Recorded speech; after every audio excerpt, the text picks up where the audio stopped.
Hello friends, welcome everyone. तो आज के इस वीडियो में हम लोग कुछ ऑब्जेक्टिव क्वेश्चंस करने जा रहे हैं जो कि forces and laws of motion chapter पे बेस्ड है। ठीक है, और ये हमारा थर्ड सेट है इस चैप्टर का। तो आइए स्टार्ट करते हैं। Question number 1, the rate of change of momentum of a body is directly proportional to the dash. A में है मोमेंटम, बी में प्रेशर, सी में अप्लाइड फोर्स, डी में वेलोसिटी।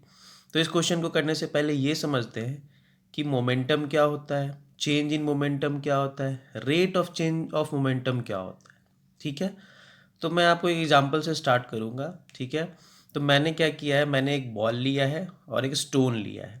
ठीक है, और दोनों को मैंने थ्रो किया एट एनी वेलोसिटी। ठीक है, तो अगर मैंने दोनों को थ्रो किया है, ठीक है, तो थ्रो करने के बाद पहले का कुछ ना कुछ फोर्स एग्जर्ट होगा और दूसरे का कुछ ना कुछ फोर्स एग्जर्ट होगा। तो यहाँ पे जो फोर्स एग्जर्टेड बाय स्टोन, जो स्टोन फोर्स एग्जर्ट करेगा वो ज़्यादा होगा और बॉल का फोर्स कम होगा। ऐसा क्यों? ड्यू टू मास, क्योंकि स्टोन का मास ज़्यादा होता है और उसी साइज का अगर बॉल लें तो उसका मास कम होगा। ठीक है, तो पहला चीज़ हमारा क्या हुआ, मास। दूसरा चीज़ लेते हैं। अब हम क्या करते हैं, we will take two stone of same size. दो स्टोन लेते हैं और दोनों को अलग अलग वेलोसिटी से फेंकते हैं। तो जिसका वेलोसिटी ज़्यादा होगा, ठीक है, मास यहाँ पे दोनों का सेम है लेकिन वेलोसिटी अलग अलग है। ठीक है, तो जिसका वेलोसिटी ज़्यादा होगा वो ज़्यादा फोर्स एक्सर्ट करेगा और जिसका वेलोसिटी कम होगा वो ऑफ कोर्स है कम करेगा। तो यहाँ पे वेलोसिटी पे डिपेंड किया। तो पहले केस में मास पे डिपेंड किया, दूसरे केस में वेलोसिटी पे डिपेंड किया। सो मोमेंटम बेसिकली हमारा क्या होता है, product of mass and velocity. ठीक है, तो momentum, I hope it is clear. अब है change of momentum. Change of momentum क्या होता है? ठीक है, तो मेरे पास एक ऑब्जेक्ट है, उसका इनिशियल, मैंने उसको मूव करवाया इनिशियल वेलोसिटी यू से। ठीक है, उसका मास कुछ ना कुछ होगा एम। ठीक है, तो उसका जो मोमेंटम होगा initial momentum that is m into u. Okay, कुछ देर के बाद मैंने उसमें और फोर्स लगा दिया और उसका वेलोसिटी मैंने चेंज कर दिया। अब फाइनल वेलोसिटी कितना हो गया है, भी। तो अब फिर फाइनल मोमेंटम कितना होगा, एम भी। तो चेंज इन मोमेंटम क्या हुआ, final momentum minus initial momentum, मतलब एम भी माइनस एम यू। तो ये हमारा चेंज ऑफ मोमेंटम हो। चेंज मतलब कुछ नहीं, स्टार्टिंग में कितना था और फाइनल में कितना है, तो फाइनल वाले को स्टार्टिंग से माइनस कर देंगे, that is change in momentum. अब यहाँ है rate of change of momentum. तो रेट में कुछ नहीं, रेट जहाँ भी रहे तो change of momentum upon time कर देंगे, that is your rate of change of momentum. ठीक है, तो यहाँ पे क्वेश्चन में पूछा जा रहा था कि जो the rate of change of momentum है किसके प्रोपोर्शनल होता है।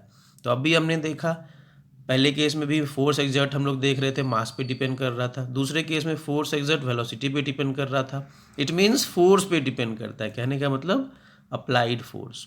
So the rate of change of momentum is directly proportional to C applied force. Okay, coming to question number 2, which one of the following is correct according to Newton second law.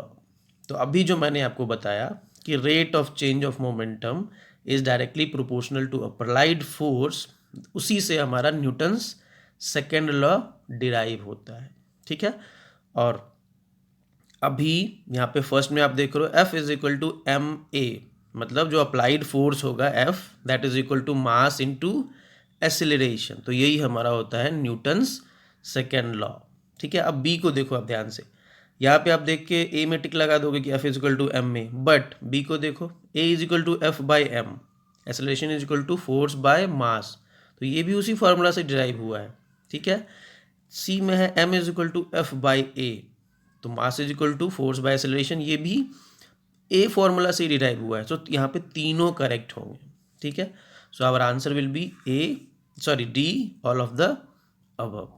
Okay, now coming to question number 3, yes, most interesting question. If the mass of a body is doubled, अगर हमारे पास एक body है 5 kilo का, उसका मास हम लोग 10 kilo कर देते हैं, 10 kg। ठीक है, तो इट्स एक्सेलरेशन विल बी, तो उसका एक्सेलरेशन क्या होगा?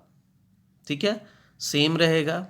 जैसे हमारे पास कोई बॉडी है 5 kg का और वो एक्सेलरेट कर रहा है, अब 5 kg की जगह हमने उसको 10 kg कर दिया, तो क्या एक्सेलरेशन सेम रहेगा, डबल हो जाएगा, हाफ होगा या 4 टाइम्स हो जाएगा? ठीक है, तो इस केस में हमारा आंसर होगा सी, हाफ। ऐसा क्यों होगा?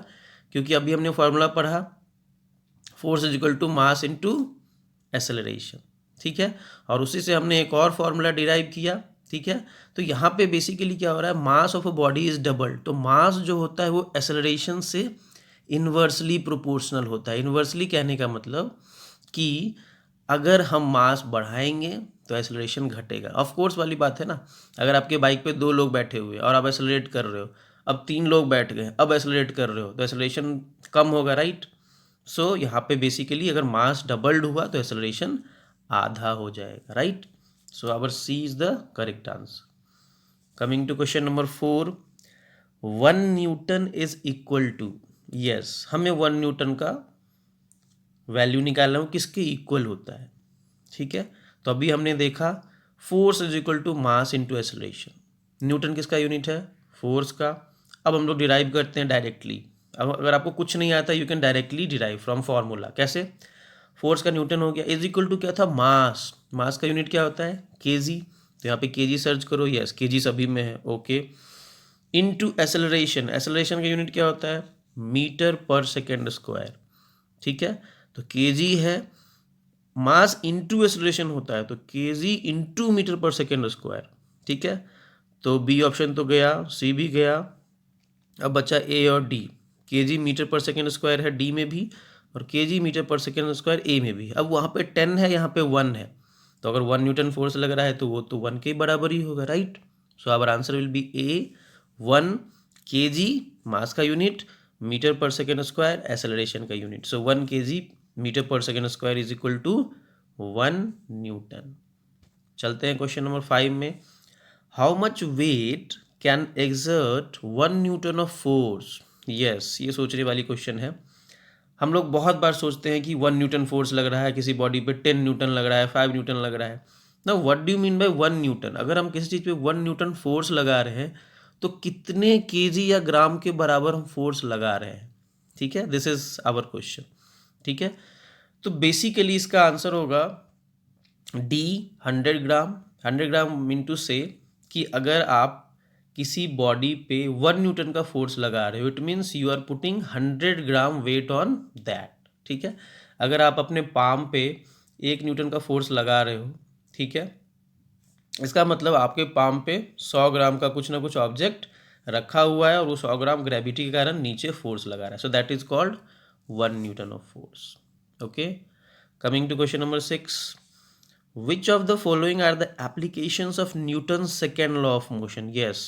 अब हमने Newton second law of motion देखा, force is equal to mass into acceleration, ठीक है। अब इसका एप्लीकेशन भी बहुत जगह है, राइट। सो यहाँ पे हमारे पास कुछ एग्जांपल्स दिए हुए हैं, दे आर आस्किंग कि इनमें से कौन सा Newton second law of motion का एप्लीकेशन है, ओके। सो ए है क्या, catching a cricket ball. B में है high jump by an athlete. C में है the use of seat belts in car, and D में ऑल ऑफ द अबव, ठीक है। तो आप लोग एक बार सोचो पॉज करके और इसका क्या आंसर होगा, ठीक है। So in this case answer will be D all of the above. कैसे देखते हैं, पहले ए में क्या है, कैचिंग अ क्रिकेट बॉल। आप सभी लोग ऑलमोस्ट क्रिकेट देखते होगे, राइट। तो जब आप क्रिकेट देखते होगे उसमें बेसिकली होता क्या है, जब भी कैच कोई फील्डर लेता है, if any fielder takes a catch, वो क्या करता है, कैच लेते टाइम अपने हाथ को थोड़ा सा पीछे की ओर खींच लेता है। ऐसा क्यों होता है, बेसिकली ऐसा इसलिए होता है, और ये Newton second law of motion का ही एप्लीकेशन है। ऐसा इसलिए होता है क्योंकि बॉल जब भी आपके नज़दीक आ रहा है, ठीक है, इसका मतलब बॉल के पास क्या है, मास है और कुछ ना कुछ वेलोसिटी है, मतलब उसके पास कुछ ना कुछ मोमेंटम भी है, ठीक है। अब उस मोमेंटम को हमें स्टॉप करना है तो डायरेक्टली अगर हाथ लगा दे, ठीक है, तो स्टॉप तो हो जाएगा, but it can injured the hand of a player. जो प्लेयर है उसका हाथ इंजर्ड कर देगा। अब हम क्या करते हैं, वो जो जिस फोर्स से आ रहा है उस फोर्स को स्टॉप करने के लिए हम क्या करते हैं, थोड़ा सा उसे ज़्यादा टाइम दे देते हैं। कैसे, हाथ को पीछे खींच के।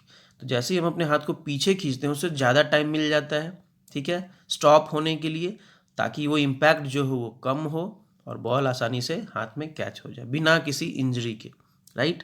सो this is application of Newton second law of motion.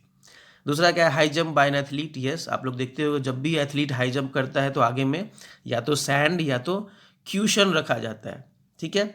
Sand या क्यूशन इसलिए क्योंकि जब भी एथलीट हाई जंप करके उस क्वेश्चन पे या सैंड पे गिरेंगे तो उनको और ज़्यादा टाइम मिलेगा इम्पैक्ट को झेलने का, ठीक है। वो जो जो फोर्स लगेगा वो डायरेक्टली नहीं लगेगा, उसको कुछ और टाइम मिल जाएगा, ठीक है। उस कुछ और टाइम में वो क्वेश्चन की तरफ क्वेश्चन जो है वो प्रेस होगा और कुछ और टाइम मिल जाएगा ताकि प्लेयर को चोट ना लगे, ठीक है। थर्ड में क्या है, the use of seat belts in car. Yes, car में जो हम लोग सीट बेल्ट लगाते हैं तो उससे क्या होगा, बेसिकली अगर देर इज़ ए एक्सीडेंट, ठीक है, तो बेसिकली होगा क्या, कार का जो सीट बेल्ट है वो आपको अलाउ करेगा, ठीक है। आप डायरेक्टली नहीं जाओगे, डायरेक्टली आगे की ओर बेंड नहीं करोगे, आप कुछ टाइम रह के बेंड करोगे और कुछ टाइम के बाद जो इम्पैक्ट होना रहेगा वो हो जाएगा ऑटोमेटिकली, तो आप सेव हो जाओगे। So this is also the application of Newton second law of motion, ठीक है। Coming to question number 7, a fielder pulls his hand backward after catching the cricket ball to. अब भी मैंने जस्ट बताया, एक फील्डर होता है वो अपने हाथ को पीछे क्यों खींचता है आफ्टर कैचिंग ए क्रिकेट बॉल, तो इसका आंसर तो आप लोग सोचो, ठीक है। ए में क्या है, exert large force on the ball. B में है reduce the force exerted by the ball. C में है increase the rate of momentum. D में है keep the ball in hand formally. तो इसका आंसर आप लोग सोचो, ठीक है। सोचते हुए पहले सोचो फिर आगे बढ़ना, ठीक है, कि क्या आंसर होगा, एंड चेक करो कि आर यू राइट और नॉट, क्योंकि ठीक है। तो the answer for this will be reduce the force exerted by the ball. अभी मैंने बताया कि अगर हाथ को पीछे नहीं खींचेंगे तो जो बॉल है वो पूरा का पूरा फोर्स तुरंत लगा देगा, और पीछे खींचते हैं तो हम लोग उसको टाइम देते हैं ताकि जो बॉल जो फोर्स एक्सर्ट कर रहा है ड्यू टू मोमेंटम वो थोड़ा सा कम हो जाए, जीरो तो नहीं होता है बट कम हो जाए, ठीक है। Coming to question number 8, when a body exert a force on another body, now we are moving to Newton's third law of motion, ठीक है। so when a body exert a force on another body, एक body दूसरे body पे force लगा रहा है, the second body will exert, and जो दूसरा बॉडी होगा वो क्या करेगा, अनइक्वल एंड अपोजिट फोर्स लगाएगा, unequal and force in same direction लगाएगा, इक्वल एंड अपोजिट फोर्स लगाएगा, या equal and force in same direction लगाएगा, ठीक है। तो आप सभी ने बचपन से मतलब 7th में भी आपने पढ़ा होगा, 8th में भी, कि if there is a body and which is putting an force on another body, तो दूसरा बॉडी भी उतना ही फोर्स लगाएगा बट इन अपोजिट डायरेक्शन, ठीक है। So the I mean to say that every action has its equal and opposite reaction. ये आप पढ़ते चले आ रहे होंगे बहुत पहले से कि every action has its equal and opposite reaction.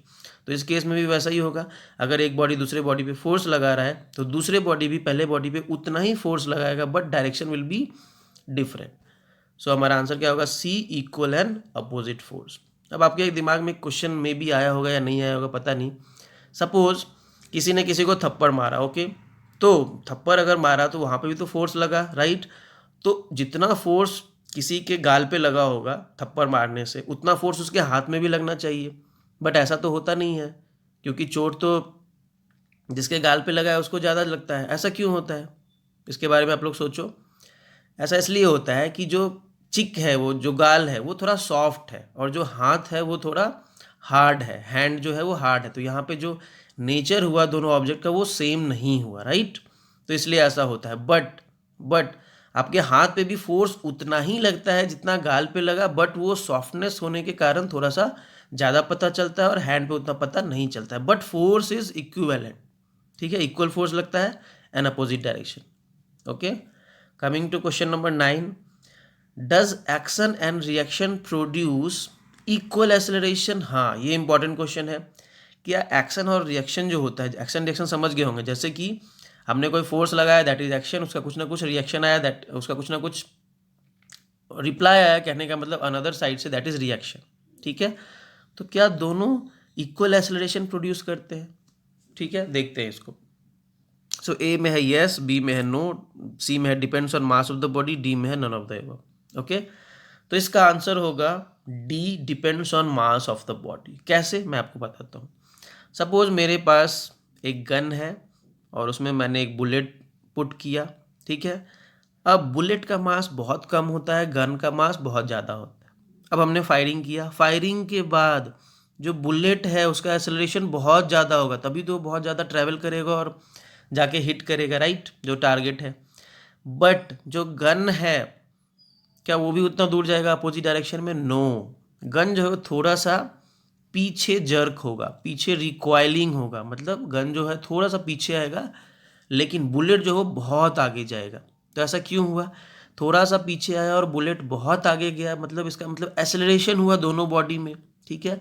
लेकिन जो गन का एक्सेलरेशन है वो बहुत कम है और जो बुलेट का एक्सेलरेशन है वो बहुत ज़्यादा है। ऐसा क्यों? क्योंकि बुलेट का मास बहुत कम है और गन का मास बहुत ज़्यादा है कंपैरेटिवली, ठीक है। तो इसलिए depend on the mass of the body acceleration जो हो, ठीक है। Now coming to question number 10, which of the following are not the example of Newton's third law of motion, ठीक है। तो यहाँ पे Newton's third law of motion के कुछ एग्जाम्पल्स हैं। कौन सा Newton third law of motion का एग्जाम्पल नहीं होगा? तो आपको एक्शन एंड रिएक्शन के बारे में सोच के डिसाइड करना है, ठीक है। तो ए में है a man walking on the ground, B में है a swimmer swims on the water, C में है a horse pulling a cart, and D में है a karate player breaking a pile of tiles. तो इसमें कौन सा आंसर होगा ये आप लोगों को बताना है कमेंट करके। सो सोचो, apply the reaction and action formula here, मतलब concept here, and comment your answer in the comment box, okay. तो फिर आज के लिए इतना ही, that's it for today, we will meet in the next one. Thank you for watching. Have a nice day.